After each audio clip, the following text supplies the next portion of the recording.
Muy buenas noches a todos, bienvenidos a Plan M Económico. Unos minutos después de las 8 de la noche ya estamos en vivo en un programa caliente que tenemos en este fin de semana. Hoy exactamente a 7 días, menos de 7 días de la elección primaria obligatoria, la PASO, una elección clave donde se va a definir buena parte del rumbo político para los próximos 4 años. Y hoy vamos a discutir no solamente el tema económico, que está muy caliente, se ha metido el dólar, el atraso cambiario, en medio de todo el debate político, electoral, lo que menos quería el gobierno, que de nuevo estemos discutiendo en el escenario político electoral si el próximo gobierno va a tener o no que devaluar. Y en todo caso, si no quiere devaluar, ¿qué medidas tiene que tomar para no llegar nuevamente a esa cuestión recurrente en la historia argentina de que en una elección hay atraso cambiario, fijan el dólar, aguantan los trapos para que le favorezca al oficialismo y el que llega finalmente después de la elección devalúa? Un rato vamos a estar discutiendo, bueno, si efectivamente la situación es tan así, pero lo cierto es que han hablado todos, si bien los candidatos tienen casi prohibido hablar de economía a sus economistas, Scioli por razones obvias y Massa y Macri porque no quieren comprometerse con la idea de que o son los candidatos del ajuste o de la devaluación, como dice el oficialismo. Pero bueno, un ratito vamos a hablar con Rogelio Frigerio, economista clave de Macri, y con Ricardo Delgado, el coordinador de los equipos económicos de Massa, para ver qué está pasando, si efectivamente Argentina va inexorablemente nuevamente a un camino de devaluación o hay alguna forma de salir de esa encrucijada. Pero antes de meternos en esas cuestiones, quiero mostrarles lo que han sido hoy las encuestas en los dos diarios principales de la Argentina, ¿no? Hoy han publicado tanto Clarín como La Nación las últimas encuestas a 6 días, 7 días de las PASO, es decir, las últimas encuestas que de alguna manera hacen una especie de radiografía de qué está sucediendo hoy en el escenario electoral. Uno puede discutir, y de hecho hoy ha habido mucha polémica respecto a este termómetro, el termómetro de las encuestas, si efectivamente este termómetro es verdadero o no.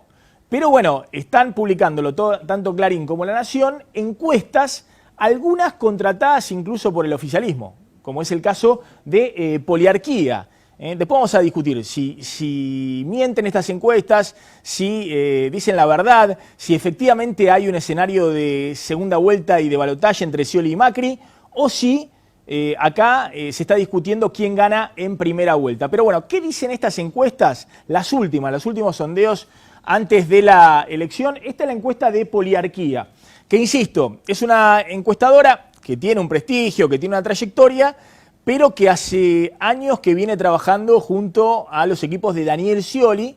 Pero bueno, lo publica el diario La Nación. En todo caso, muchos dirán, bueno, La Nación se hizo sciolista. No, bueno, es el termómetro en el cual confía el diario La Nación. Pero la advertencia, es una encuesta que suele ser contratada por Daniel Scioli, el único candidato del oficialismo. Esta encuesta muestra Scioli 37,6% de intención de voto, Macri 30,7% sumándole los votos de Elisa Carrió y de Ernesto Sanz, es decir, consolidando esos votos, Macri o el espacio Cambiemos llega al 30,7% y Massa queda más rezagados con el 18,1%, sumándole también los votos de José Manuel de la Sota, el gobernador de Córdoba, que está en la alianza con Massa en el Frente Una. Es decir, Massa gana esa interna y suma junto a de la Sota 18% de los votos.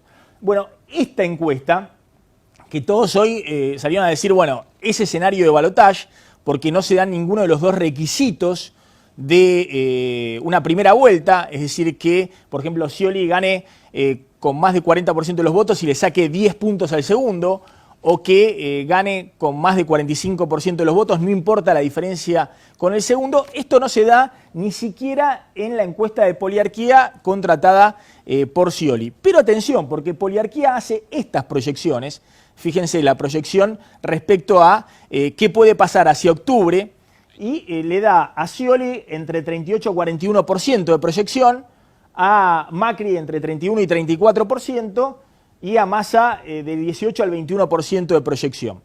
Entonces, esta encuesta, si uno seguía por la encuesta de Poliarquía, bueno, está muy fina la cosa.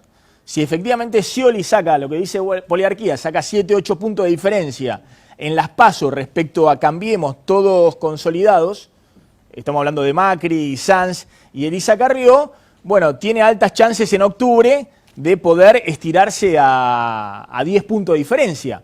Pero bueno, esto es lo que dice Poliarquía, publicada por el Diario de la Nación, pero contratada por Scioli. Y atención con este otro tema, también está esta discusión, bueno, y lo ha visto Scioli, lo ha hecho Scioli en la última semana. Scioli sabe que ahora necesita empezar a sumar con la idea esta de ganar en primera vuelta. Entonces, ha empezado a seducir al peronismo no kirchnerista. La mandó a Karina a hablar con Alberto Rodríguez Sá, con los Rodríguez Sá en San Luis.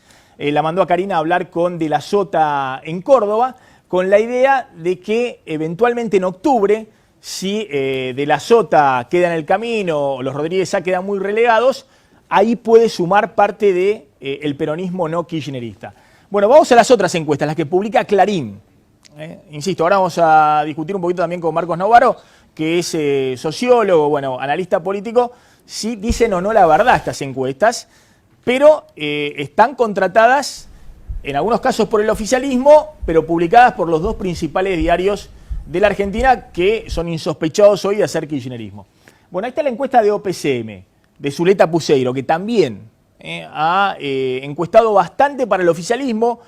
Últimamente está encuestando para algunos candidatos de la oposición, pero ha encuestado bastante también para el oficialismo.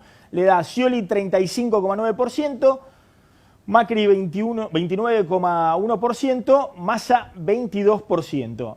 De nuevo, Macri consolidando a Carrió y a Ernesto Sanz, el Frente Cambiemos. Bueno, esta encuesta de nuevo muestra balotaje, segunda vuelta y más firmemente de lo que mostraba la encuesta de Poliarquía. La otra encuesta es la de Giacobbe, que publica también hoy el diario Clarín. En la encuesta de Giacobbe, que siempre ha encuestado en esta campaña política para candidatos de la oposición, le da 36% a Scioli, 32,3% a Macri, 18% a Massa, más relegado. De nuevo, la encuesta de Giacobbe, 4 puntos de diferencia, claramente en esta encuesta hay balotaje. Y si estos son los guarismos, es decir, si hay una diferencia tan exigua, tan pequeña, digamos, entre el Frente para la Victoria y el segundo Cambiemos, bueno, en este escenario de polarización hay chance verdaderamente para que Macri fuerce un balotaje o incluso pueda esperar algún tipo de remontada y salir primero en octubre. Y finalmente la encuesta de Management and Fit, la encuesta de Mariel Fornoni, que ha encuestado en algunos casos para la oposición, pero también para el oficialismo, que da también más o menos lo mismo, 35% para Scioli, 30,5% para Macri, pero atención, de nuevo, consolidando, que son votos que se consolidan, es impensable que los votantes de Sanz o los votantes de Elisa Carrió puedan ir al oficialismo. Bueno, llega al 30,5%, es decir, 5 puntos de diferencia y Massa más relegado. Dos conclusiones respecto a esto. Bueno, sacando la encuesta de Poliarquía, ¿no?, que da la posibilidad de que Scioli pueda desmarcarse y en octubre pueda llegar a ganar en primera vuelta, el resto de las encuestas que circulan y que publican La Nación y Clarín dan un escenario de balotaje, en el cual va a ser clave los votos, si queda fuera de ese balotaje, de Sergio Massa. ¿Para quién van a ir esos votos? ¿Para quién va a jugar Massa? ¿Qué diálogo político se va a abrir? Y por eso lo que hemos visto en las últimas semanas, en Macri, evidente, desde su triunfo muy ajustado en la ciudad de Buenos Aires frente a Martín Lustó, esta idea del cambio de discurso, de ir por ese 25-30% de la población que no se fanatiza con el kirchnerismo ni con el antikirchnerismo y que puede ir de un lado a otro, ese votante de la avenida del medio, que le pone un techo hoy, pero que después lo puede hacer crecer. Y Scioli lo mismo. Scioli ya consolidó todo el votante kirchnerista, ha dado todas las muestras de amor necesarios para la Cámpora, para Cristina, para consolidar ese votante, y ahora todos imaginan que va a llegar así al 9 de agosto, ya no hay tiempo, esta semana son 4 días más de campaña, quedan 4 días hábiles de campaña, después viene la veda electoral y ya estamos en la elección, que es la gran encuesta nacional, pero después del 9 de agosto todos imaginan un Scioli que empieza a abrir un poquito el juego para tratar de captar no solamente el voto peronista no kirchnerista, Rodríguez Sá, de la Sota, sino tal vez empezar a hacer alguna línea de acercamiento con sectores del masismo y eventualmente los independientes, los que lo ven a Scioli de alguna manera como alguien que no es el kirchnerismo duro y puro y que si bien es la continuidad del actual modelo económico, por ahí puede ir con otros con otras formas, con otros modales distintos a lo que ha planteado en todos estos años el kirchnerismo. Después vamos a repasar estas encuestas, que son las encuestas, insisto, de Clarín y de La Nación, publicadas hoy, y que abren un interrogante sobre lo que pueda pasar clave el domingo próximo. Si hay balotaje, bueno, buena parte de eso se va a saber con lo que ocurra el domingo próximo. Ya está acá Ricardo Delgado, economista del Frente Renovador. Bueno, estamos con nuestro colega y amigo Claudio Suchovicki, Marcos Novaro. Marcos, gracias por venir. No, por favor, gracias a vos. En un ratito vamos a estar hablando con Hugo Magonza, que es el director del CEMIC y titular de ACAMI, de una de las cámaras de la medicina prepaga, que han aumentado las cuotas esta semana, pero al mismo tiempo denuncian que hay una crisis muy severa en el sector y que no está siendo incluida en la agenda política. Vamos a hablar con Claudio Slotnick, también con Carlos González Prieto, porque esta semana se ha hecho la inauguración ayer de la rural, que se tiró con todo contra Daniel Scioli, ¿no? Y contra el oficialismo. No voten a los mentirosos, dijo Luis Miguel Echeverría, el titular de la rural, y bueno, salieron a contestarle desde el oficialismo y hasta el propio Scioli. A ver, Marcos Novaro, estaba hablando un poquito de estas encuestas, ¿no? Pongámoslas acá de fondo porque después las vamos a repasar. Hasta ahora se ve que hay un escenario de balotaje, pero bueno, hay un oficialismo que va consolidado con un único candidato y una oposición donde tampoco se sabe dónde se ubica Macri o cuánto va a sacar dentro de la interna de Cambiemos y tampoco cuánto va a sacar Sergio Massa. Sí, creo que, digamos, yo en general diría las encuestas uno tiene que tomarlas con pinza, pero son útiles y si uno hace el promedio probablemente tenga un cuadro bastante fidedigno de lo que pasa, digamos, ¿no? Algunos tocarán un poquito para un lado o para el otro, pero en promedio uno puede tener una imagen de lo que está pasando. Y lo que se muestra es una competencia que es relativamente pareja, digamos, ¿no? La elección está abierta. Si Scioli comete errores y Macri hace una buena campaña, puede descontar esa diferencia que por ahora le lleva. Aparentemente Scioli ha consolidado el voto de Randazzo en estas semanas, llegó a ese techo, hay que ver si puede superar ese techo de voto oficialista. Y por otro lado, aparentemente Massa ha tocado un piso, digamos, y tal vez estaría recuperándose un poco. Yo creo que la campaña más agresiva que está haciendo Massa de criticar a los dos y de mostrarse como una figura, digamos, que no le importa estar acompañado de intendentes bonaerenses, sino que le importa el contacto con la gente, eso me parece que le está rindiendo, ¿no? Y Macri yo creo que tuvo unas semanas bastante complicadas entre la elección de Santa Fe y el balotaje peleado de la ciudad de Buenos Aires. Hay que ver cómo se recupera en esta última semana que va a ser decisiva de la elección de las PASO, porque una de las cosas más llamativas es que en las encuestas, esto sí aparece muy bien reflejado, la gente recién ahora le va a prestar atención a la campaña, va a empezar a escuchar a ver qué es lo que está pasando. Entonces, lo que hagan en esta semana los candidatos va a ser muy importante y es un duelo de personas, digamos, ¿no? Más allá de las estructuras políticas y demás, importa el desempeño de cada una de las personas. Yo lo he visto a Scioli, digamos, la campaña de Scioli es muy buena, pero yo lo he visto a Scioli bastante agresivo y yo creo que si él empieza encima a imitar el estilo del kirchnerismo, bueno, tal vez a los votantes moderados no les guste, ¿no? Esto de preguntarle a Macri si está nervioso, digo, es una muy mala forma de rescatar esa patoteada que hizo famosa Néstor Kirchner, ¿no? A ver, un ratito vamos a volver un poquito con las encuestas y qué están planteando en este escenario a una semana, ¿no? Han fallado mucho las encuestas. Pero bueno, es un poco el tablero que hay para guiarse, ¿no? Sí. Insisto, si bien algunas y la mayoría están contratadas por el gobierno, hoy las publican tanto Clarín como el Diario de la Nación. Se ha metido el dólar en la campaña electoral y es el escenario menos deseable para el gobierno.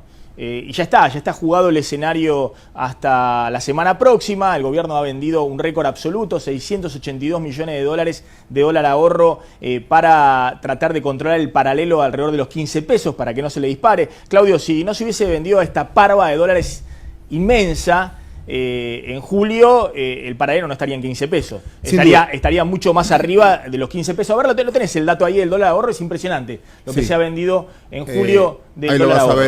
Ahí lo vas a ver de fondo. Pero tomaron una medida que quiero aclararla también, que fue el intento de suba de tasa de interés para tratar de frenar la suba del dólar.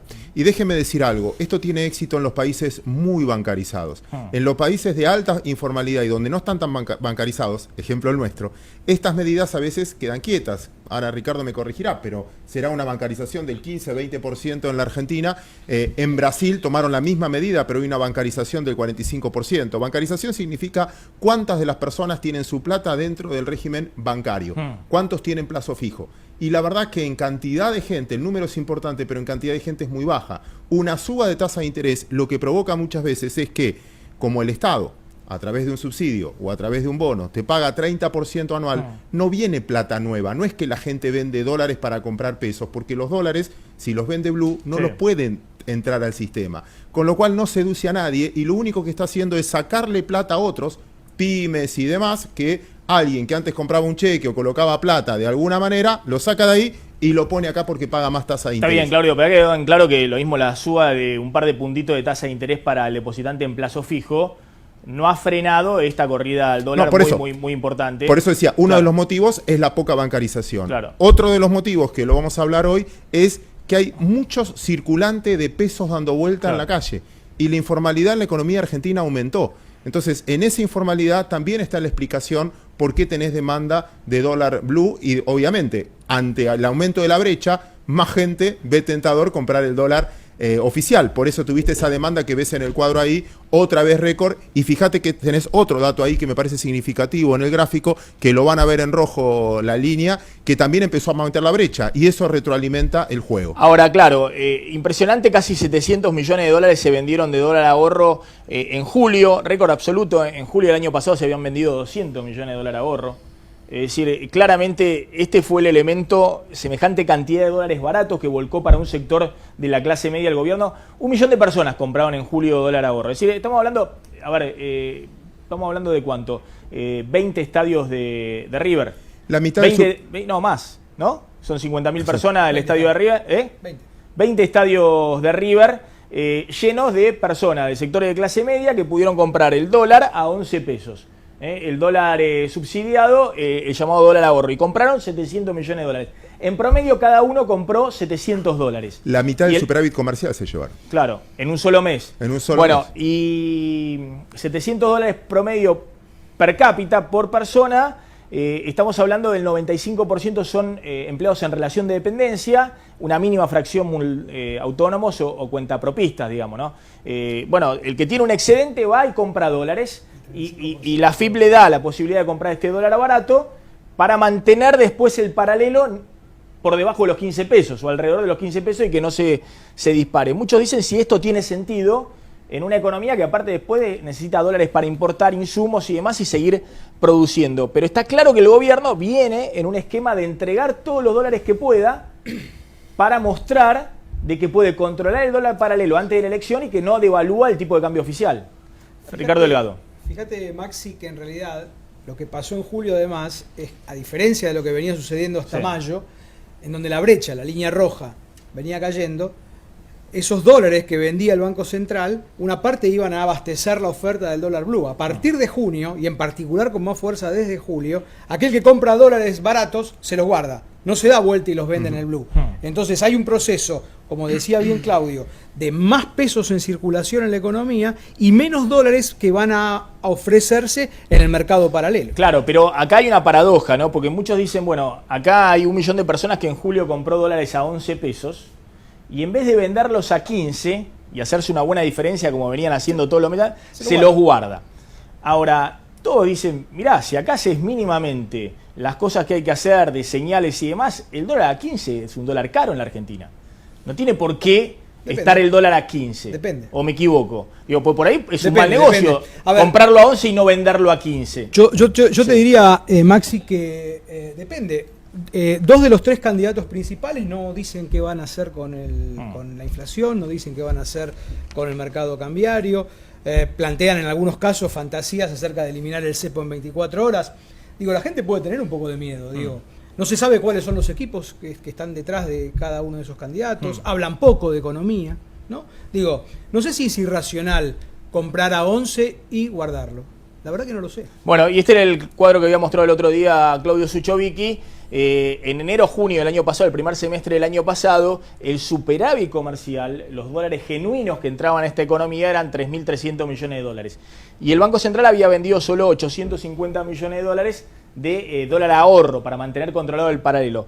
En el primer semestre de este año, enero-junio, el superávit comercial se redujo a 1.200 millones de dólares, es decir, los dólares genuinos que produce esta economía, y la demanda de dólar ahorro fue casi 3.000 millones de dólares. Es decir, y no estamos contando julio, que fue el récord total. El récord total. O sea, hay un desbalance total de dólares, donde esta economía ya no produce dólares, y sí el Banco Central está entregando todos los dólares necesarios para llegar a las elecciones. Para llegar al domingo próximo y después para llegar al 25 de octubre. Y fíjate que en ese saldo del primer semestre de 2015, vos lo lograste básicamente apretando importaciones. Si vos hubieses dejado que las importaciones estuviesen de alguna manera un poco más normalizadas, ese número de 1.200 hubiese sido mucho menos. A ver, quiero repasar ahora de nuevo un poquito las encuestas, pero antes de repasar las encuestas, mirá este informe. Se mete nuevamente el tema del dólar en el momento menos indicado, digamos, para el oficialismo, ¿no? Un momento en el cual el oficialismo dice, bueno, la idea era discutir otras cosas y no estar discutiendo como estuvieron esta semana. Hasta ayer habló Scioli también de que hay que bajar la inflación, que tenemos que tener más competitividad, del famoso atraso cambiario. Si el dólar está o no atrasado, si está o no barato, y si el gobierno va a poder sostener el dólar oficial a 9 pesos como lo viene haciendo para llegar a la elección. Mirá el informe.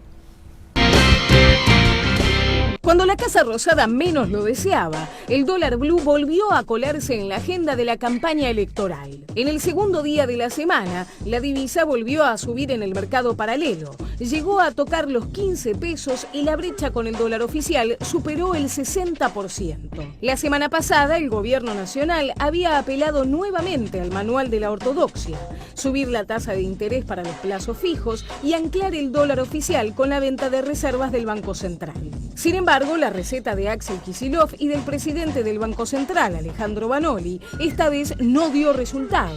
Tampoco la decisión de entregar a la clase media un récord de dólares baratos autorizados por AFIP. Durante el mes de julio, el llamado dólar ahorro superó la barrera de los 650 millones. Mientras en la City la divisa escalaba, en Córdoba el coloquio de industriales ponía el grito en el cielo por el atraso cambiario, que según afirman, ya ronda el 25%. Como si fuera poco, la devaluación en Brasil y el derrumbe de la bolsa en China presionan sobre el tipo de cambio en Argentina. En Brasil, el dólar volvió a subir y el real se ubicó en los valores más bajos de los últimos 12 años. Decidido a seguir subsidiando a la clase media con la venta del dólar ahorro hasta las elecciones, el equipo económico busca compensar la pérdida de divisas. Por eso, la misión oficial apunta a activar un nuevo tramo del swap con China para frenar la sangría en las reservas. La Casa Rosada apuesta a obtener el equivalente a por lo menos 5.000 millones de dólares más para llegar hasta diciembre. Mientras los operadores de Kicillof negocian, los candidatos no ayudan a recrear expectativas. Mientras Daniel Scioli y Mauricio Macri les prohíben a sus economistas hablar de sus planes para el futuro, Sergio Massa afirma que el kirchnerismo volverá a devaluar después del 9 de agosto.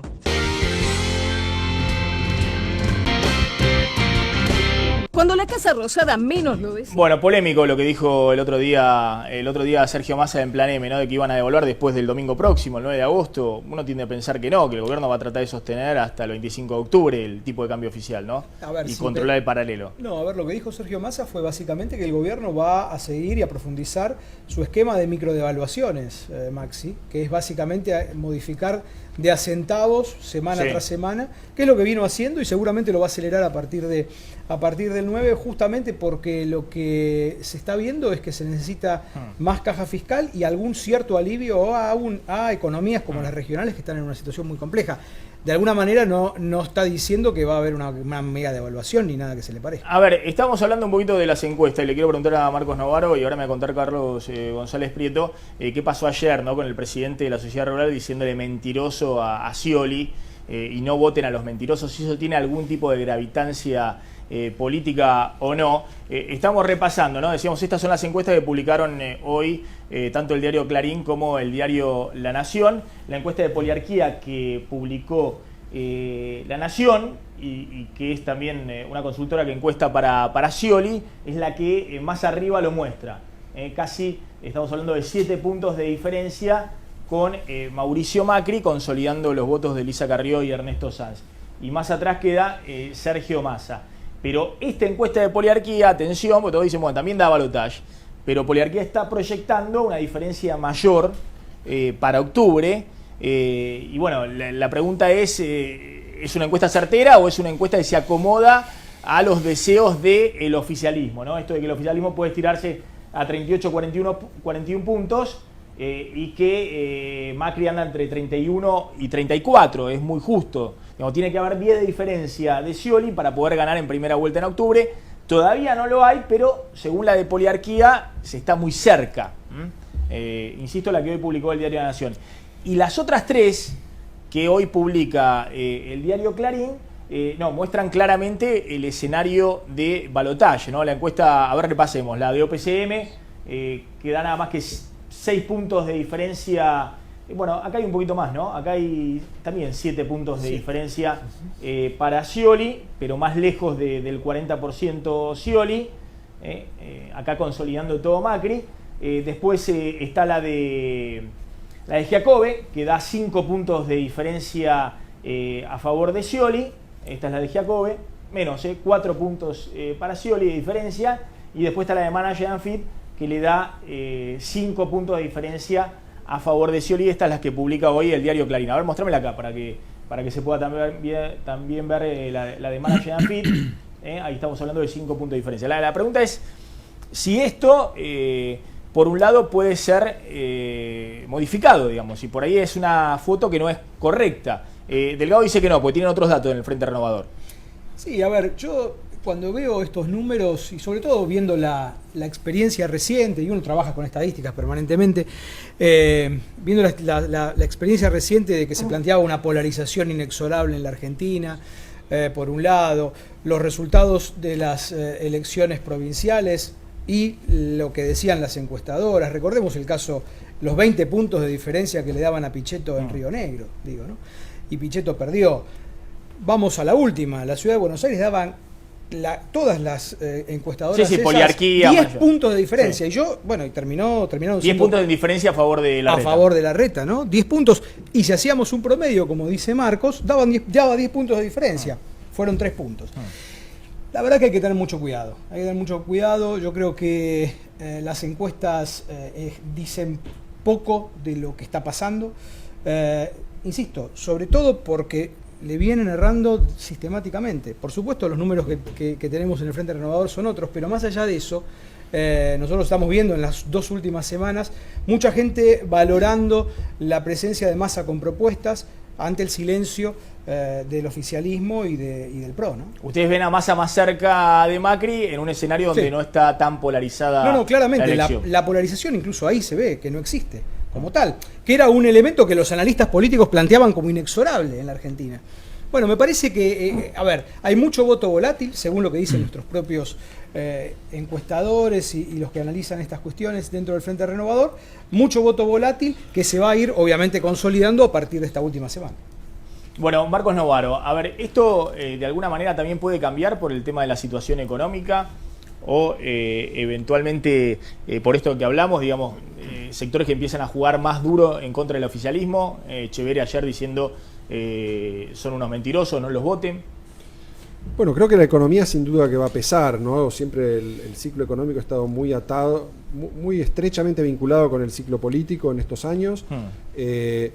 La recuperación de la imagen del gobierno ha estado vinculada con que se pasó de la inflación muy acelerada, con devaluación y con mucha incertidumbre del año pasado, con caída del producto además, a una situación de estancamiento con una inflación que parece más controlada. Y sobre todo un dólar atrasado que siempre en los primeros tiempos siempre genera popularidad, digamos, eso lo sabemos por toda la historia argentina, digamos, ¿no? Cada vez que un gobierno empieza a retrasar el dólar, durante un tiempo por lo menos se vuelve más popular, ¿no? Lo logró Menem, lo logró Martínez de Oz en los primeros tiempos. Entonces, eso lamentablemente vuelve a pasar. Ahora, ¿va a alcanzar con eso para que el gobierno llegue, aunque sea a ganar en segunda vuelta? Eso está por verse, ¿no? Yo creo que las dificultades económicas van a incidir si no hay esa recuperación que el gobierno espera, porque el gasto público que masivamente se está volcando a la calle se va al dólar o a precios. Claro.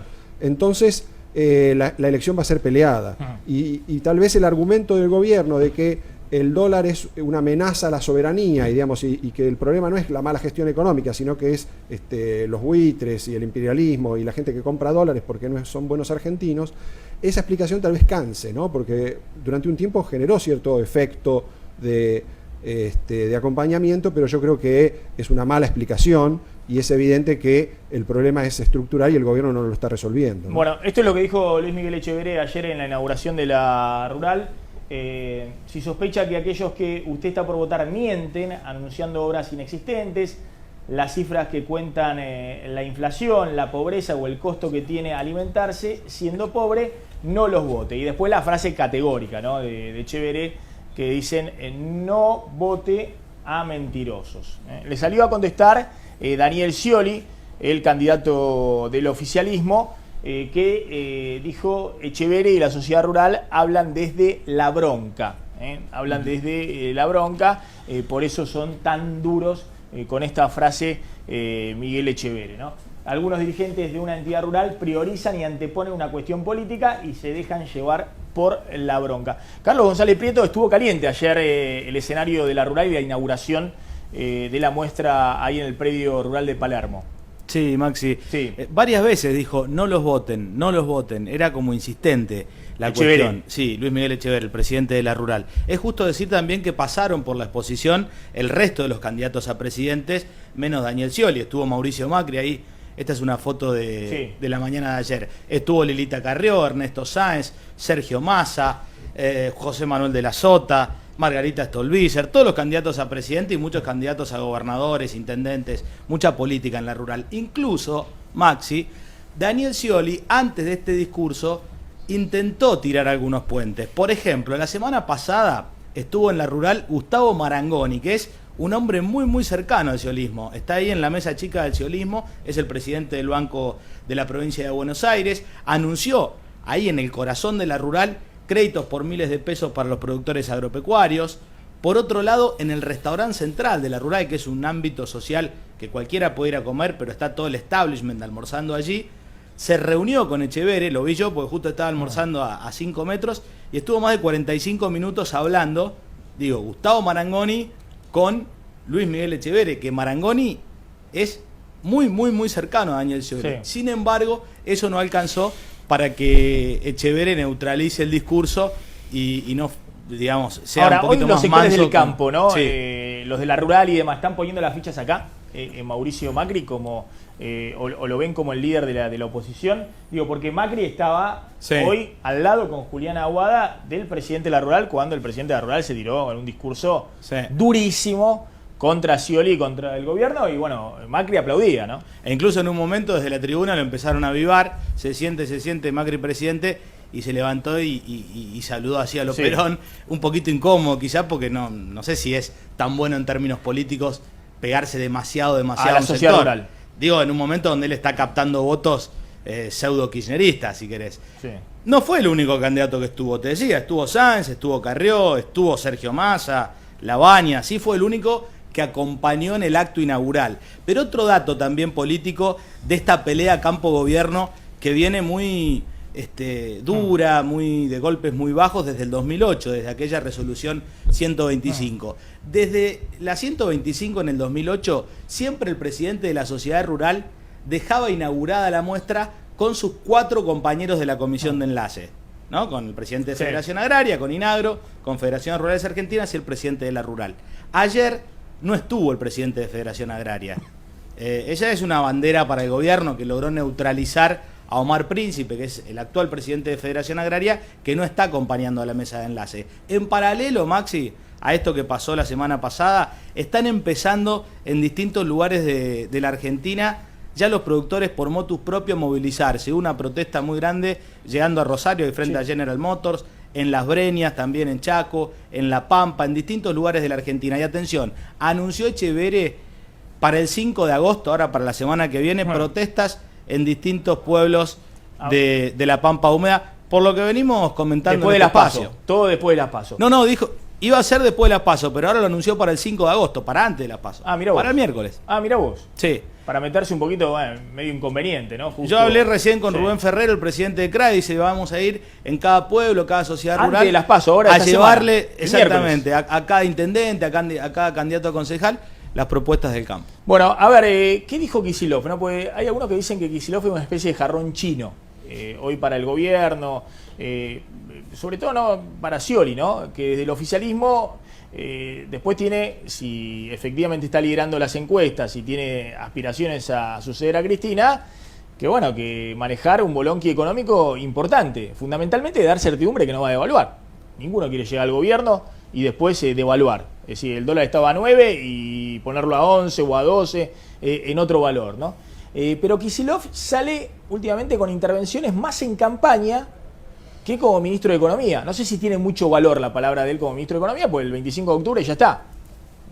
No hay más Kicillof, hay otro presidente y todos van a estar mirando la señal del próximo presidente. Pero esto decía Kicillof respecto al atraso cambiario.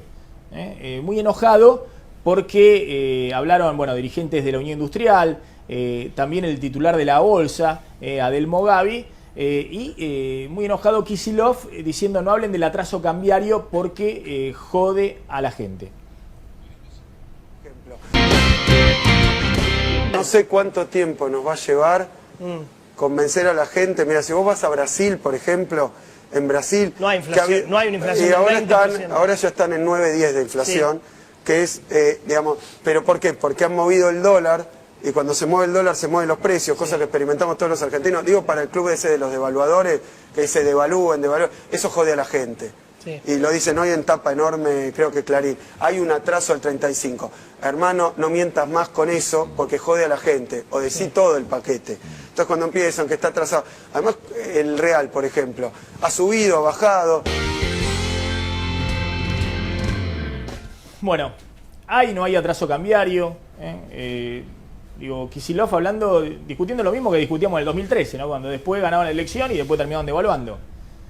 Lo que hay es una Ricardo Delgado. Lo que hay es, Maxi, una inflación muy alta en la Argentina. Después de 8 años consecutivos, el gobierno no hizo absolutamente nada para atacar la inflación. Esto evidentemente ha generado pérdida de competitividad en muchas economías. Hablábamos recién de las economías regionales y no solo ellas. La caída de las exportaciones ya por 4º año consecutivo, ya no solo por el problema de precios, sino básicamente por cantidades. A pesar de este año tener un récord de cosecha de soja, las exportaciones primarias están cayendo.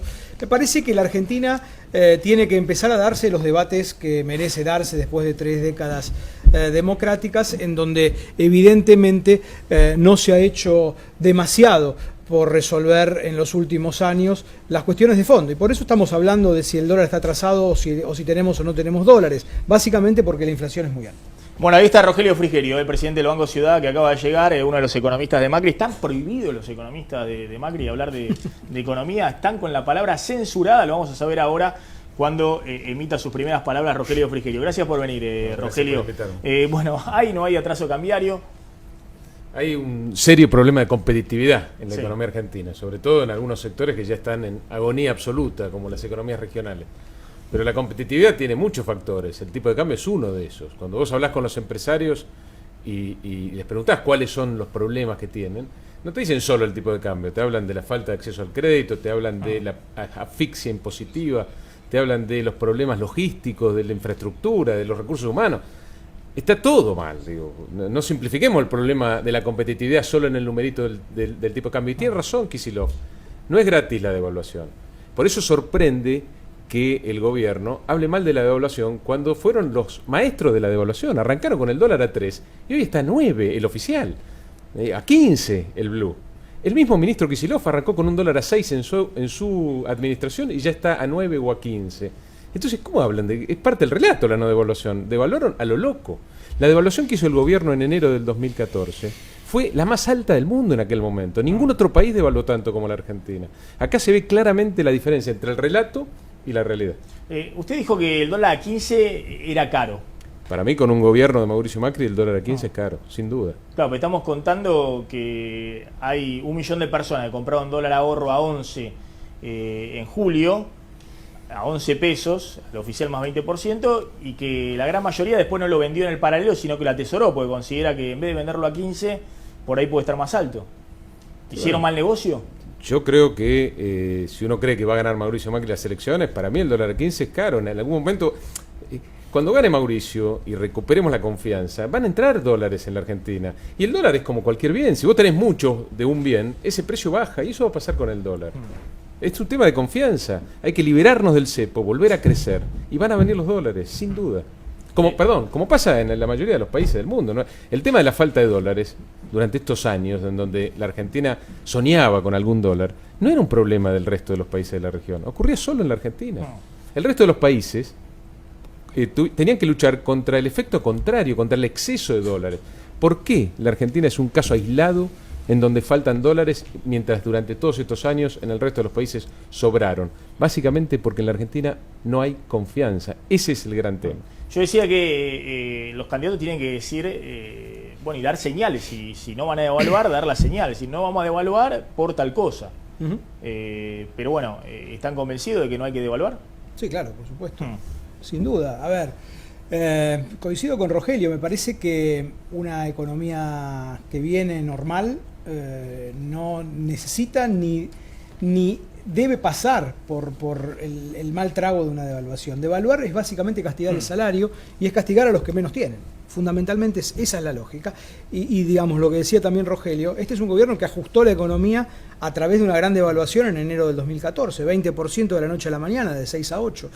Entonces me parece que, yo te lo decía antes, creo que es importante que los candidatos digan qué es lo que van a hacer. Y yo no veo ni en el sciolinismo ni en el macrismo propuestas económicas concretas. La verdad que no las veo, digo, más allá de como decíamos antes, de que el cepo se puede levantar en 24 horas, sería bueno que lo expliquen cómo se hace, levantar en 24 horas el cepo, porque si no la gente va a seguir teniendo este tipo de comportamientos. Esto que pasó en julio va a seguir pasando en agosto y va a seguir pasando comprando en septiembre. Dólares para comprando dólares y no vendiéndolos en el blue, y ese es el problema que está teniendo hoy la economía. Responsabilidad de Scioli también, no solamente por supuesto. De Macri, principalmente de Scioli, que es el principal candidato del oficialismo. Maxi, hablamos, sí. Hay 3 candidatos, 2 no dicen las propuestas y 1 sí. Bueno, en este contexto, ahora le vamos a preguntar a Rogelio Frigerio, ¿siguen creyendo que el cepo se levanta rápido?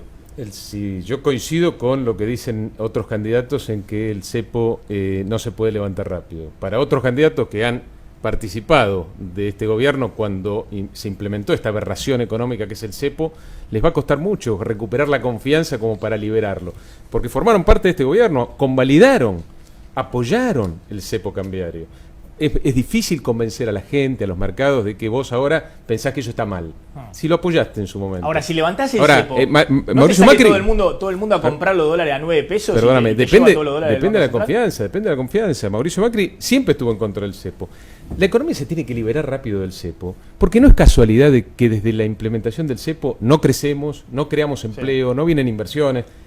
Ese es el objetivo de la Argentina. En eso estamos de acuerdo. Ahora, la pregunta es, ¿vos podés hacerlo rápido sin devaluar? Sin que te lleven todos los dólares. Depende de la confianza, depende. Además de evaluar sobre qué dólar, porque acá hay una gran cantidad de dólares. Tipo de cambio oficial, a ver, yo quiero salir del cepo porque estoy cansado de, por ejemplo, subsidiar el turismo en el exterior. En la Argentina estamos subsidiando eso. ¿Por qué eso es lógico? Pues yo tengo que explicar que quiero salir rápido del cepo y los que implementaron el cepo no explican por qué hicieron esa locura, que es solo en la Argentina. A ver, dijo esto Aníbal Fernández esta semana y muchos dijeron un sincericidio.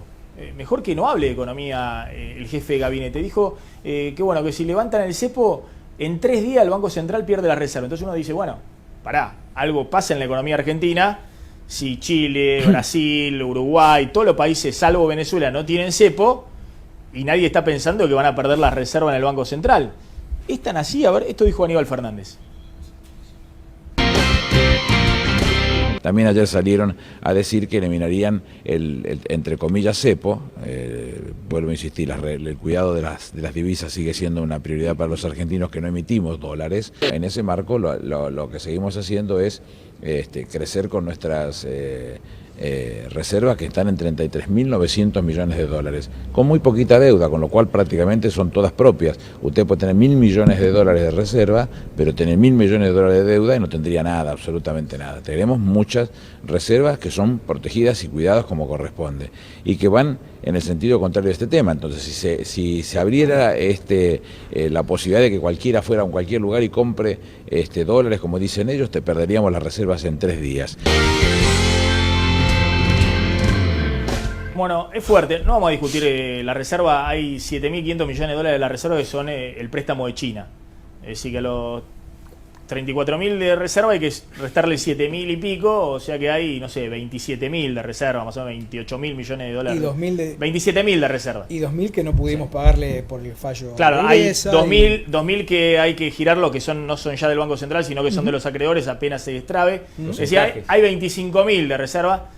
Y hay 7.000 millones que son depósitos de los particulares, o sea que hay, no sé, 18.000 de reserva y así seguimos. Pero bueno, más allá de esa discusión, es fuerte que el jefe de gabinete diga, bueno, levantamos el cepo, en 3 días se acabaron las reservas. Da una sensación de que estamos en un estado de crisis. Bueno, pero la gente no es tonta, por eso la gente compra y no venden el blue. Básicamente, a ver, cuando la sociedad percibe que tiene un gobierno que no toma en serio el problema económico y tiene una parte, bueno, por supuesto, el candidato oficialista, y una parte de la oposición que no dice qué va a hacer, porque plantea soluciones mágicas o voluntaristas, y ese tipo de conductas probablemente las sigamos viendo en la Argentina. Frigerio, ¿es tan así? ¿Hoy levantás el cepo y te llevan todas las reservas? Y yo creo que con estos mensajes y este gobierno, yo no le aconsejaría a este gobierno hoy levantar el cepo. Tampoco le aconsejaría ya a esta altura hacer nada, ni siquiera arreglar con los holdouts, porque creo que nos va a salir carísimo si arreglan con los holdouts. Como nos salió carísimo el acuerdo con Repsol, el acuerdo con el Club de París. Digamos, gestionan tan mal que por favor no hagan más nada. Aguantemos 6 meses al cambio de gobierno. Mauricio Macri va a saber cómo negociar con todo lo que hay que arreglar en la Argentina. Ustedes quieren arreglar con los holdouts, con los fondos buitres. Nosotros necesitamos recuperar el financiamiento en la Argentina. Sí. No solo para el gobierno, para las obras de infraestructura que hacen falta, las provincias, los municipios, el sector privado, los bancos, que no podemos acceder a depósitos Pero baratos. Macri va a arreglar con los buitres. Macri va a arreglar va a negociar con el cuchillo entre los dientes a cara de perro para que nos salga el menor costo posible a los contribuyentes, que somos en definitiva los que pagamos estas cosas, y poder volver a tener crédito. Ese es el objetivo. A ver, ¿y Massa también negociaría? A ver, nosotros el año pasado con el cuchillo en la mano, digamos, porque entre los dientes no le va. Entre los dientes no. Como el Cholo Simeone. Peligroso. El Frente Renovador ha sido el único bloque parlamentario que hace un año presentó un proyecto alternativo al del gobierno, a la ley de pago soberano, en donde se planteaba un esquema de salida integral con diferentes domicilios de pago y demás, que por supuesto, vale la pena también hacer un poco de historia, ¿no? Porque el PRO en ese momento dijo que había que pagar. Yo recuerdo, lo dijo Macri, lo dijo Gabriela Michetti, que había que pagar los 1.600 millones de dólares. Nosotros dijimos que no, que eso era un problema para la Argentina. A ver, ahora la seguimos porque quiero hablar también de lo que dijo el presidente del Banco Central y también lo que dijo Kicillof de los alquileres, ¿no? Que fue otra gaf de la semana de Kicillof, que después dijo que era una taradez. Está Hugo Magonza, que es el director del CEMIC y titular de ACAMI. Gracias por venir, Magonza. A ver, esta semana aumentaron las cuotas de la medicina prepaga, creo que 7%. Llega acumulado, no sé si 18% en el año. No, lleva acumulado 13, 6 y 7 y 4 era de la paritaria del año pasado, que era un aumento postergado. O sea, 17% más o menos con el que postergaban. Con el postergado, sí, claro, pero es un atraso respecto de los aranceles del año pasado. Bueno, estamos recuperando financieramente mucho más tarde del momento en que debiera haber sido producido el incremento. ¿Qué está pasando? Le pido que se acerque un poquito el micrófono. Sí. ¿Qué está pasando con la medicina prepaga? Que por un lado, la clase media se queja, digamos, de los aumentos, en general hay de todo, aumento en todo, y al mismo tiempo el sector denuncia que hay una crisis que el gobierno no les presta atención, que los candidatos no lo tienen dentro de la agenda política y que esto en algún momento puede estallar. La crisis de 4 millones, estamos hablando de usuarios de la medicina prepaga. Casi 6. Casi 6 millones de usuarios de medicina prepaga. ¿Qué está sucediendo? Bueno, el tema es bastante complejo y la Sí. verdad que ahora me doy cuenta, después de escuchar un rato toda esta presentación, por qué el tema de la salud está entre octavo y 14 en las prioridades de la gente. Claro. Porque la verdad es que la realidad argentina te pasa por arriba. Esta es una de las cosas. Y los candidatos van a tener que entrar a preocuparse bastante porque lo que está pasando ahora con el sistema de salud es que está tan comprimido como cualquiera de las otras actividades de la República Argentina. Y se va a tener que hacer frente el próximo gobierno, sea cual fuera, para resolverlo en condiciones bastante difíciles, en una olla a presión que va a saltar y que van a tener que tomar medidas y que seguramente esas medidas van a ser incómodas. Acá hay dos problemas, un problema estructural y un problema coyuntural. El problema estructural es que se votó hace 4 años y lo votaron 180 legisladores sobre 181, o sea que no es que estamos hablando de una medida que fue impulsada exclusivamente por el Frente para la Victoria, sino acompañada por todos los partidos. Se votó una ley que implica un desequilibrio enorme entre las responsabilidades y los compromisos que tenían en ese momento las entidades de medicina privada, que no hablo solamente de las prepagas, porque prepaga es un pequeño grupo, sino es todo el sistema de salud privado, y las personas. Las personas empezaron a entender a partir de ese momento de que tenían un beneficio adicional, que era que se las protegía, y en realidad se las empezó a desproteger. Básicamente porque el Estado le empezó a transferir a las empresas, creyendo que eran las empresas las que iban a pagar los costos, las responsabilidades por sus coberturas. Las coberturas crecen por encima del costo de vida, esto es economía simple, 25% de la República Argentina por encima del costo de vida, no del INDEX, sino el costo de vida de las consultoras, y hay que pagar salarios, 66% a 70% de esos salarios y remuneraciones de los profesionales están atados a los ingresos y mucho de eso está atado a paritarias. Por ejemplo, en esta semana están negociándose las paritarias, y en la medida en que crecieron los costos, muchos de estos costos, producto también por legislaciones que se han ido incorporando a la cobertura, que uno le dice, por ejemplo, la ley de obesidad, la ley de infertilidad y otras tantas leyes que me parecen desde el punto de vista conceptual muy bueno, pero siempre y cuando alguien lo hubiera reglamentado adecuadamente y hubieran dicho de dónde salían los fondos. Porque es una clarísima transferencia de las responsabilidades del Estado hacia primero las empresas, pero finalmente a las personas, que es las que la terminan pagando. Ahora, ustedes dicen en el corto plazo que estos aumentos de las cuotas no les alcanza para cubrir los costos, el aumento de costos salariales y los aumentos del costo de la salud hoy en la Argentina. Solo en los 4 años hay un retraso de más del 15 al 20%, pero cuando uno habla, solamente no tiene que hablar del momento, de la foto, del retraso, que además ahora se proyecta una paritaria del 32%, porque aunque se haya tratado de poner paritarias un poquito más acotadas, la paritaria va a dar 32%, y no está mal, está bien que la paritaria de 32%, porque el salario promedio de una enfermera es 8.400 pesos, con el 32% se va a ir a 11.000 y con las deducciones de las contribuciones del empleado van a quedar a 9.700, 10.000 pesos, y yo no creo que haya muchos salarios en la economía que estén en ese nivel. Alguien que hace un trabajo profesional y que con una enorme carga que tiene que ver con lo vocacional, esa gente tiene que tener esa recuperación. Pero para que haya la recuperación tienen que generarse los fondos. Ahora, aumentar las cuotas, nadie quiere aumentar las cuotas, porque la verdad que el paciente, nuestro cliente, el beneficiario, no tiene por qué pagar toda su salud. La salud es responsabilidad del Estado por la Constitución Nacional. Lo que se ha hecho es una transferencia de la mayor cantidad de la complejidad y la cantidad de las prestaciones hacia las empresas y finalmente hacia las personas. Ustedes dicen que estas leyes, digamos, que permiten que uno entre teniendo enfermedades preexistentes o el tema de no limitar el ingreso de las personas mayores y demás, le terminan cargando a los afiliados el costo de la medicina prepaga. Obviamente, el sistema de cobertura médica en la República Argentina es probablemente el mejor en cantidad de cobertura y en calidad, por lo menos para los que acceden. No muchos acceden, y con lo cual es una pena porque deberían acceder unos cuantos más. Es uno de los mejores del mundo, pero lamentablemente no puede soportar el problema social de la sociedad.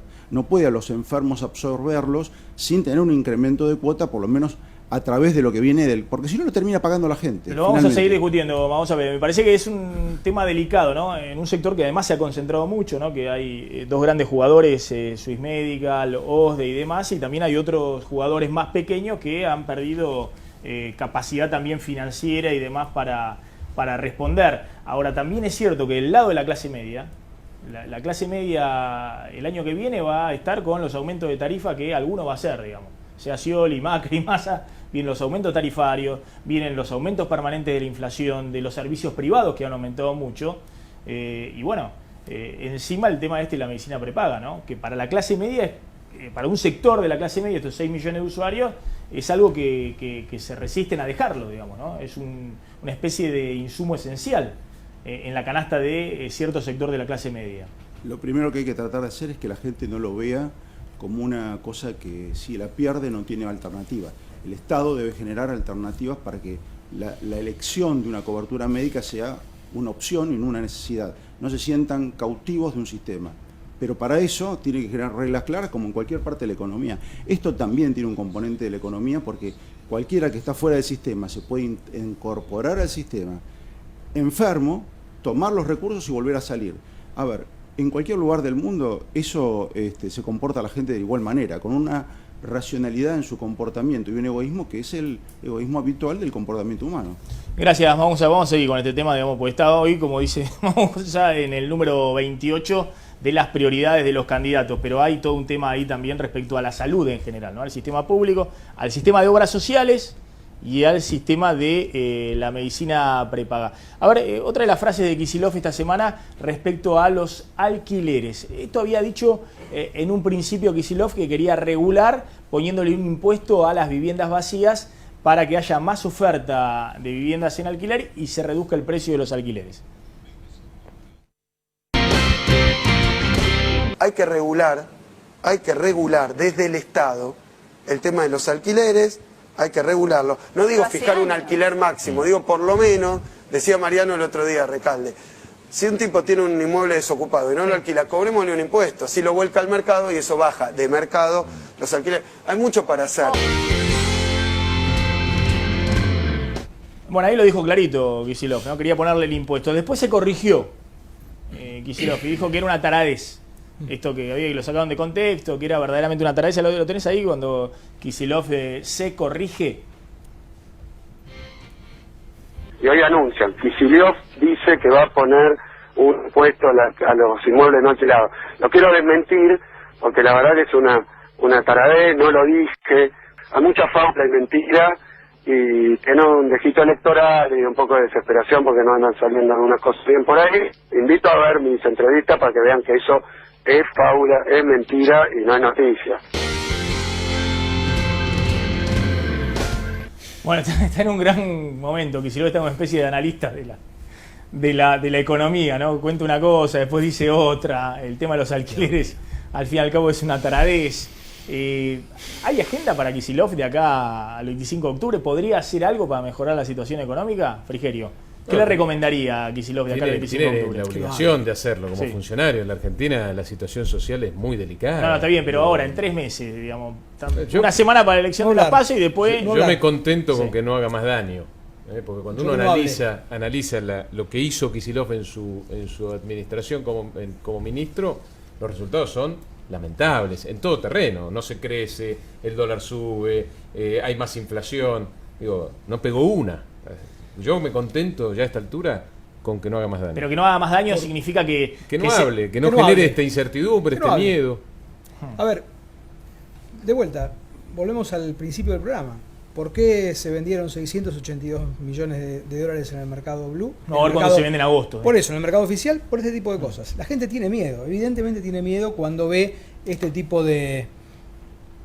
Ya no sé ni cómo decirlo, digamos, de un ministro que no da la certidumbre, la visión de largo plazo que se tiene que tener en un lugar de tanta importancia. Es decir, ya no tiene margen Kicillof, digamos, para hacer un gesto de que va a abrir mercados financieros, de que hace algún tipo de emisión de deuda para conseguir más dólares financieros, algo no tiene margen ahí. Cuando no hay confianza, las políticas públicas no tienen éxito. Digo, porque para que una política pública tenga éxito, la gente tiene que confiar en el gobernante. Y después de tanta mentira de tantos años de los gobernantes hacia los ciudadanos, eso no se recupera en 3 meses. A ver qué dijo Vanoli, el presidente del Banco Central, que el presidente de Ciudad es Frigerio. Vanoli dijo lo siguiente, claro, se metió el tema de la devaluación en la G.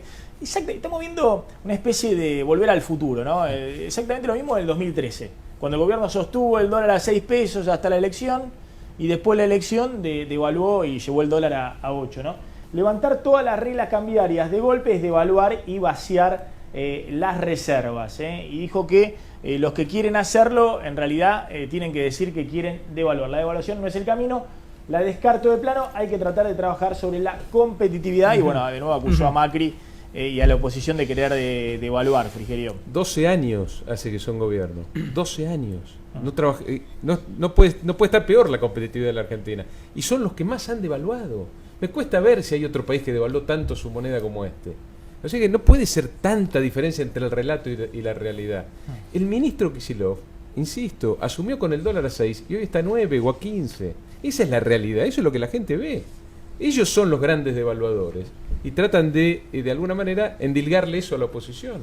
A ver, la devaluación no es el camino, el camino es la competitividad sistémica, es hacer todo lo que este gobierno no hizo en estos 12 años, es invertir, es generar empleo, es dar educación, es capacitar, es abrir mercados, es conseguir financiamiento barato.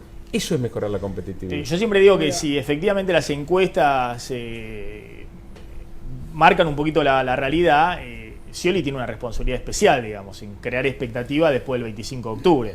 Si tiene que salir a decir algo, miren, no vamos a devaluar, o vamos a hacer tal cosa o tal otra. Bueno, por primera vez ayer en lo de Mirta Legrand, Scioli dijo, las devaluaciones la pagan los trabajadores, y dijo que quiere buscar más competitividad, que es una economía que hace falta tener más competitividad, que es una forma que tienen todos, digamos, desde la época de Cavallo, que hablaba de más competitividad, siguiendo por la época de la Alianza. Cuando hay atraso cambiario, todos hablan de que hace falta más competitividad. Y dijo también bajar más la inflación. Primera señal de Scioli importante, diciendo, miren... Fue vicepresidente, gobernador de la provincia de Buenos Aires. Hablan como si no hubieran participado durante este gobierno estos 12 años. A ver, sí, una pequeña aclaración. No son 12 años, son 12 años de gobierno, digamos, de los 3 gobiernos del primero de Néstor y los 2 de Cristina. En realidad son 8 años, ¿no? Me parece que lo que ha pasado en la economía argentina en esta década, que es una década partida, digamos, yo creo que el gobierno de Néstor tuvo un resultado económico realmente importante, significativo, tasas chinas, superávit fiscal, superávit externo, tipo de cambio competitivo y estable, digamos, no había inflación bien por debajo del 10%. Me parece que, cuando uno plantea esto de los 12 años, de alguna manera está tratando de minimizar esa economía, que es la economía básicamente inspirada en Roberto Lavagna, que le ha dado a la Argentina grandes resultados. Y a esa economía hay que volver, y se puede volver. A ver, Claudio Zlotnik, hoy se armó un debate también grande entre la Unión Industrial Argentina y el gobierno, porque la UIA sacó un informe diciendo que habían desaparecido 800 fábricas en los últimos 3 años en el país. Claro, y es un debate, el gobierno tuvo contrapuntos con 3 de los grupos económicos más importantes de la Argentina. Con la Bolsa, donde la presidenta no fue, pasó para el 20 de agosto su visita, pero hay un discurso del presidente justamente de la Bolsa. Tuvo su contrapunto con el campo, antes lo comentaba Carlos. Y también el contrapunto, yo creo que de fondo, con la Unión Industrial. ¿Por qué de fondo? Porque no es un contrapunto político, es un contrapunto por lo que el gobierno siempre dijo que más le interesa, que son los puestos de trabajo. Y hacia allí apuntó con datos duros la Unión Industrial. Presentó en Córdoba un informe donde decía que en los últimos 3 años se perdieron 798 empresas, que y que hay que volver, filosóficamente dijeron, al 2011, donde había productividad récord, que había nivel de empleo récord también, y que solamente en el último año cayó el 1,3% de los puestos de trabajo por culpa de esto, del cierre de fábricas. Recordemos, el propio INDEC dice que en los últimos 23 meses la industria está para abajo. ¿Qué contestó el gobierno? Básicamente 4 puntos. Número 1, que el empleo industrial está estable respecto del récord de 2011, que hay en total 1.274.000 trabajadores, que esto es un nivel máximo, a nivel histórico, que hay 363.000 más trabajadores industriales que en 2004, esa es la típica defensa que se hace tomando el proceso de 10 años, y que el resto de la economía, si uno no solamente toma lo que es la industria, sino toda la economía, estamos en un nivel de cantidad de empresas récord, 610.000, hay 1.566 empresas más que hace 3 años.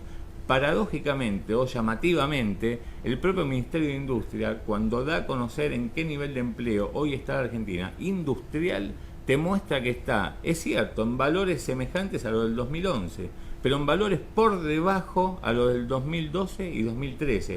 Esto es lo que el gobierno trató de acallar. Se sumó al contrapunto con la UIA, dice estamos al mismo nivel que el 2011, pero es verdad que en el 2013 había más trabajo todavía en la industria que en el 2011. A ver, siempre que yo hacía mesas económicas y demás, lo llamamos a Diego Coats, que es el economista jefe de la Unión Industrial, un poquito para contar la versión oficial, digamos, porque tenían visiones muy cercanas a las del gobierno, porque realmente durante muchos años la industria ha crecido en la última década y era un sector, si se quiere, aliado al gobierno. Bueno, lo que está contando Claudio es el informe que presentó Diego Coats y la Unión Industrial con estos datos. No, son los otros, estos es la versión oficial, estos son los datos del gobierno. Los otros datos, estos son los datos. Desaparecieron 798 fábricas en 3 años, dice la UIA. Van 23 meses consecutivos de recesión, de caída del nivel de actividad industrial, y hay una caída de 1,3% del empleo industrial con una tendencia negativa. Esto me parece que en los últimos 3 años es indesmentible. Digamos. Los propios datos del INDEC muestran destrucción del empleo industrial en los últimos 3 años, con 23 meses seguidos de caída industrial. Y no es solamente Brasil, no es solamente el complejo automotor, sino que es generalizado en muchos sectores. Agravado en el último año también por el atraso cambiario, digamos, que ha hecho que las exportaciones en general vengan cayendo por segundo año consecutivo, 2 años consecutivos. Y las industriales con una caída pero mucho más profunda, y no solamente las exportaciones a Brasil de autos, sino también de todo tipo de productos industriales, ¿no? Vos fijate que, Maxi, que en los sectores con retroceso tenés textiles, madera, papel, autopartes, maquinarias, equipos y muebles. Tenés un vasto sector industrial que está todo en retroceso. Y los datos del gobierno, qué sé yo, la verdad que citar datos del gobierno, usan las estadísticas de tal manera tan burda, digamos, que en general es comparar respecto al 2004 o 2003, que verdaderamente, bueno, ha sido un sector, el industrial, que ha tenido una creación de empleo muy importante. Pero bueno, vos tenés que ver la tendencia. Los últimos 3 años han sido años malos. Para la industria fundamentalmente. De hecho, yo lo digo siempre, no estamos en un modelo productivo industrial hoy. Hoy el modelo es financiero de estabilidad cambiaria. Digamos, a lo que apuesta el gobierno es del dólar tranqui. Es decir, no está soltando dólares para que pueda producir más la industria, para que pueda haber más insumos industriales y más empleo industrial, sino que está soltando 700 millones de dólares en un mes para que no se te dispare el dólar paralelo por arriba de los 15 pesos. De eso estamos hablando, digamos, y acentúa un atraso cambiario. Atraso cambiario, con 9 pesos el dólar, está claro que la industria no puede competir en el mundo.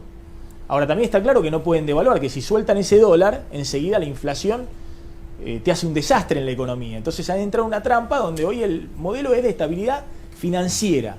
Los dólares alcanzan apenas, ni siquiera alcanzan, digamos, porque como dice Sucho Vicky, tenés que usar los dólares de China, o los dólares de Rusia, o los dólares del 3G, o los dólares de donde sea, para garantizar el dólar fijo, porque el modelo productivo no te trae los dólares necesarios ni siquiera para la estabilidad financiera. Claudio. Déjame agregar 2 cosas.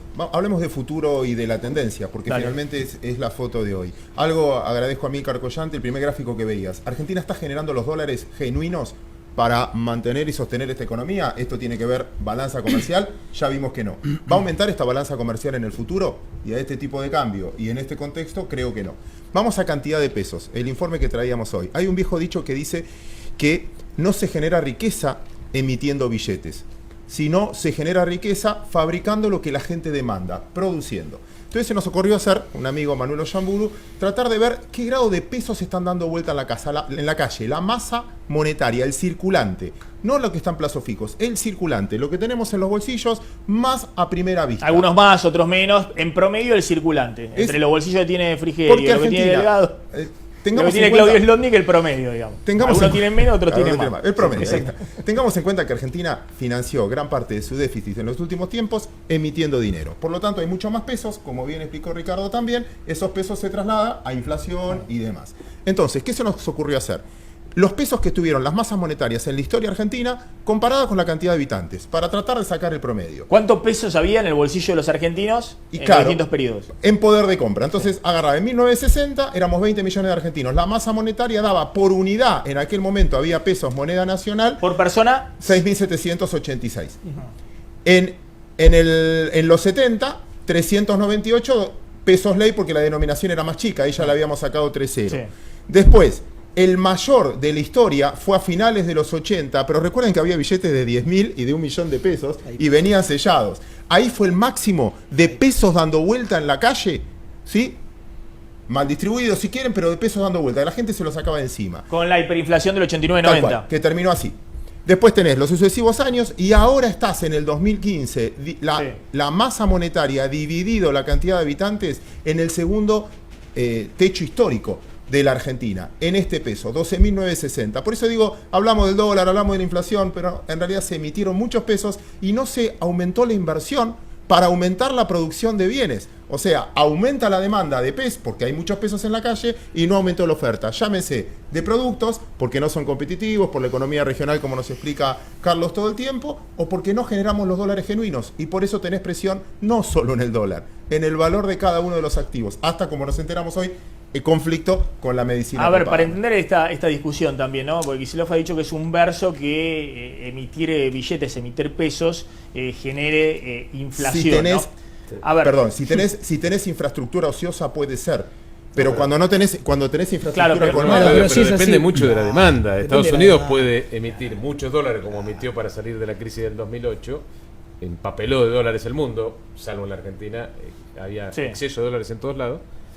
Pero la demanda crecía, de hecho, más argentinos querían dólares, entonces no provocaban inflación. Aquí hay que ver un poco el tema de la oferta y la demanda. Vos tenés una gran oferta de pesos, pero la gente cada vez confía menos en el peso y por eso, entre otras cosas tenés inflación. Vamos por el absurdo, Maxi. Si emitir no causara inflación, ¿por qué no emiten al 100, al 200% en vez del 40%? Claro, resuelve todo el problema de pobreza. Vamos por el absurdo. Claro, ahí estamos en esa discusión, ¿no? Más allá de la heterodoxia o la ortodoxia, que puede haber diferencias respecto a en qué nivel de emisión vos generás o no inflación.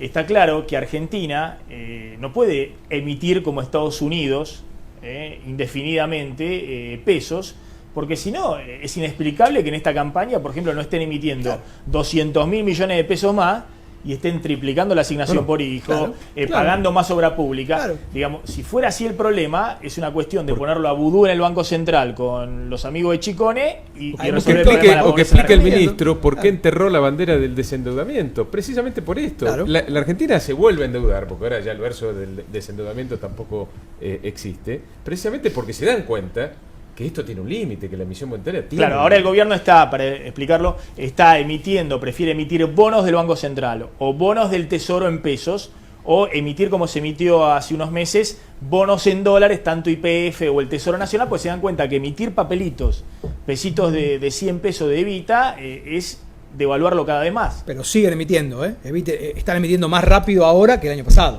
eso está claro. Gracias a todos por haber estado esta noche en Plan M. Gracias Carlos, gracias Claudio Bumagonza, gracias Rogelio. No estaba censurado Frigerio. No, nunca. Nunca estuvo censurado por Macri. Le permitió hablar de economía. Gracias Ricardo Delgado, gracias Claudio Slotnick. Nos estamos retirando. Nos reencontramos mañana, como siempre, a las 9 de la noche con Plan M. Quédense en Canal 26, que ya está llegando. ¿De dónde vengo? Con Chiche Helblum. Chau, pásenla bien.